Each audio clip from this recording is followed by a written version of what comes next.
The macro is bloody awful. It's the largest, most concentrated tightening of rates that I think we've seen almost in history.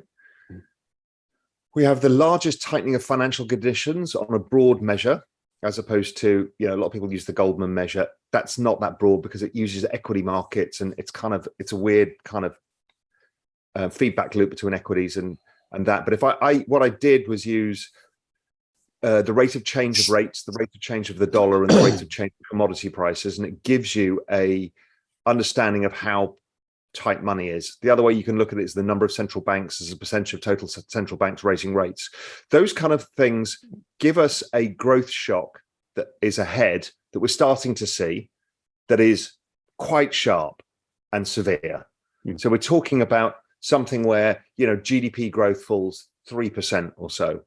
So a really decent sized recession. But it looks like my forward-looking indicators suggest that the bottom of this growth shock comes actually pretty soon, like March 2023. And so if the bottom comes, then you get the recovery side. So, to David Rosenberg's point, it ends up being about 18 months or 2 years, because we probably started some sort of recession at the beginning of this year. So the macro is bad now and is going to get worse.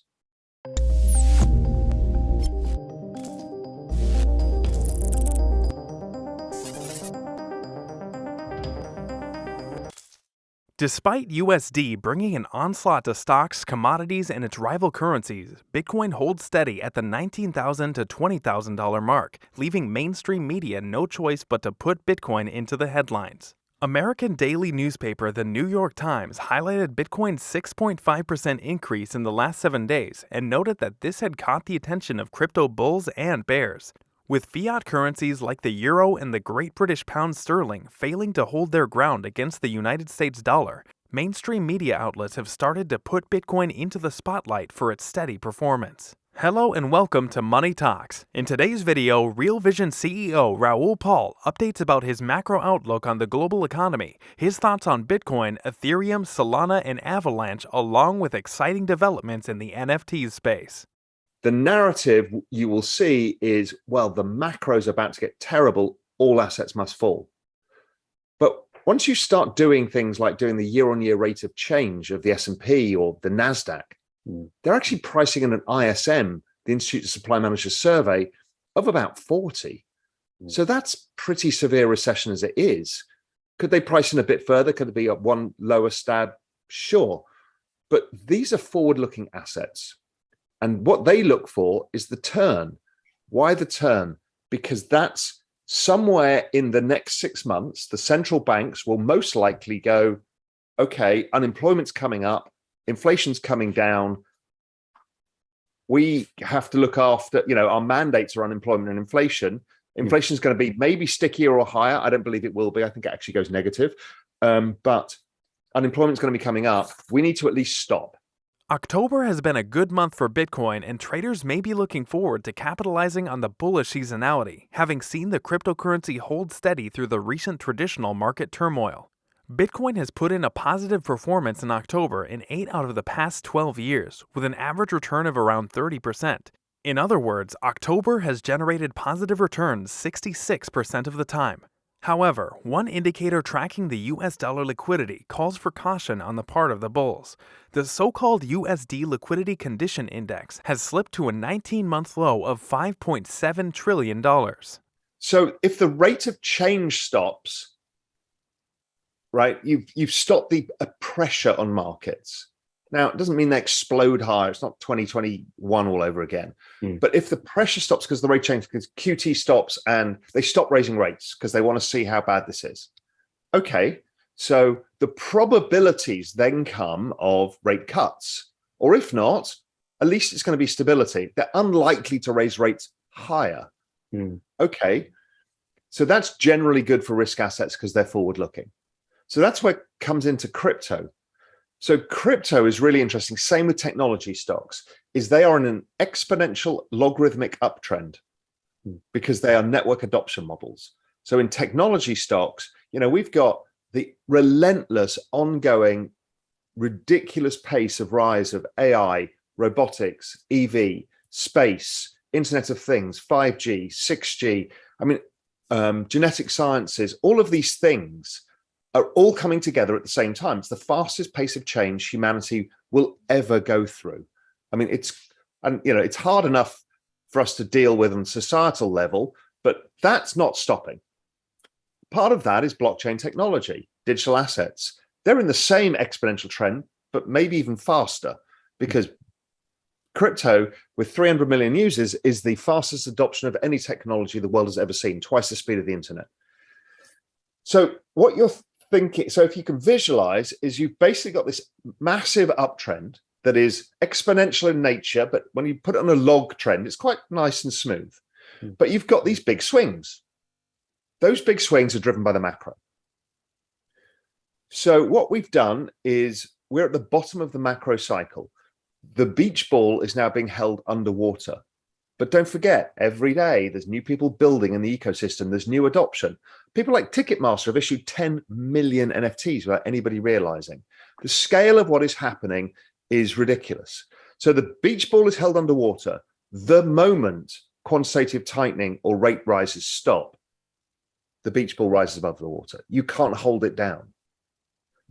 And so that is why I am incredibly interested at this moment in time, right here, right now, because I think we're getting very close to the point where growth implodes. The index assesses the degree of dollar liquidity based on the interaction of three factors: the size of the Federal Reserve's balance sheet, the Treasury General Account, or TGA, and the reverse repo balance held at the New York Fed.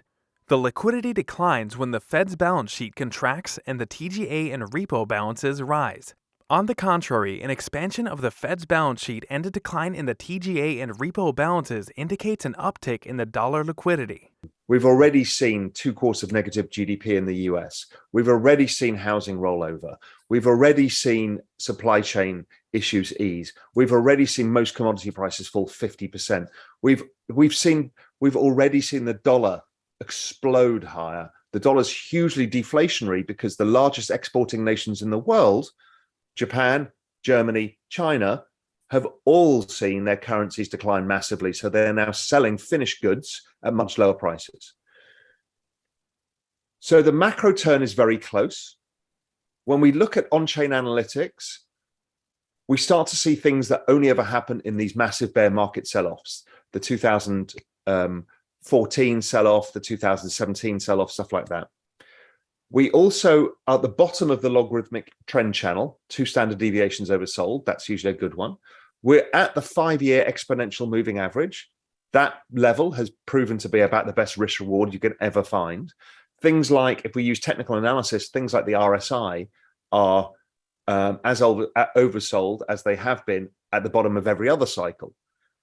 So we've got this massively oversold crypto market at the time where the macro narrative is at peak.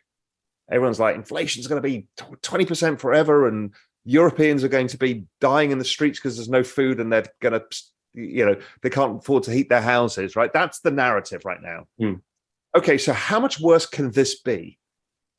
And any rate of change means that the risk reward of digital assets from here, normally when you get to this confluence of events, the risk reward is somewhere between 20 to 50x.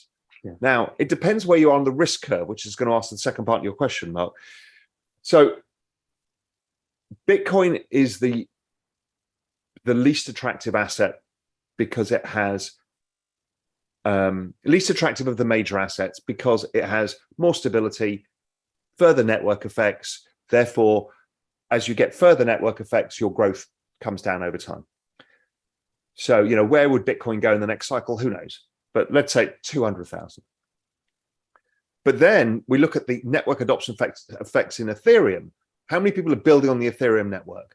The ability to now get yield on the network. What's that going to mean for DeFi? Who's going to build DeFi on top of this new kind of benchmark yield rate that's coming out of this? All of the people who are building NFTs, all of the stuff going on. Okay, that's mainly happening on Ethereum right now. Great. Ethereum's slow and Ethereum's expensive. So the market will seek the path of which they can get more stuff done at a faster pace, and they will make trade-offs. Trade-off is decentralization versus speed and cost. I just look at these and say, okay, what we're going to see is the market probably Bitcoin underperforms, Ethereum next, whichever one of these, and I don't know which ones, will do pretty well. And then there'll be new tokens of which we don't really know yet coming in that solve more problems, where you'll see the 1000x upsides that we've seen in past cycles. Bitcoin changed hands at $19,630 at press time. Since September 21st, buyers and sellers have been unwilling to lead the price action, leaving the cryptocurrency range bound between $18,000 and $20,000. So, do you agree with Raoul Pal that a new and better crypto can one day replace Bitcoin as the king of cryptocurrencies? Tell us in the comments. Also, don't forget to like and subscribe. See you soon with the next video. Thank you so much for watching.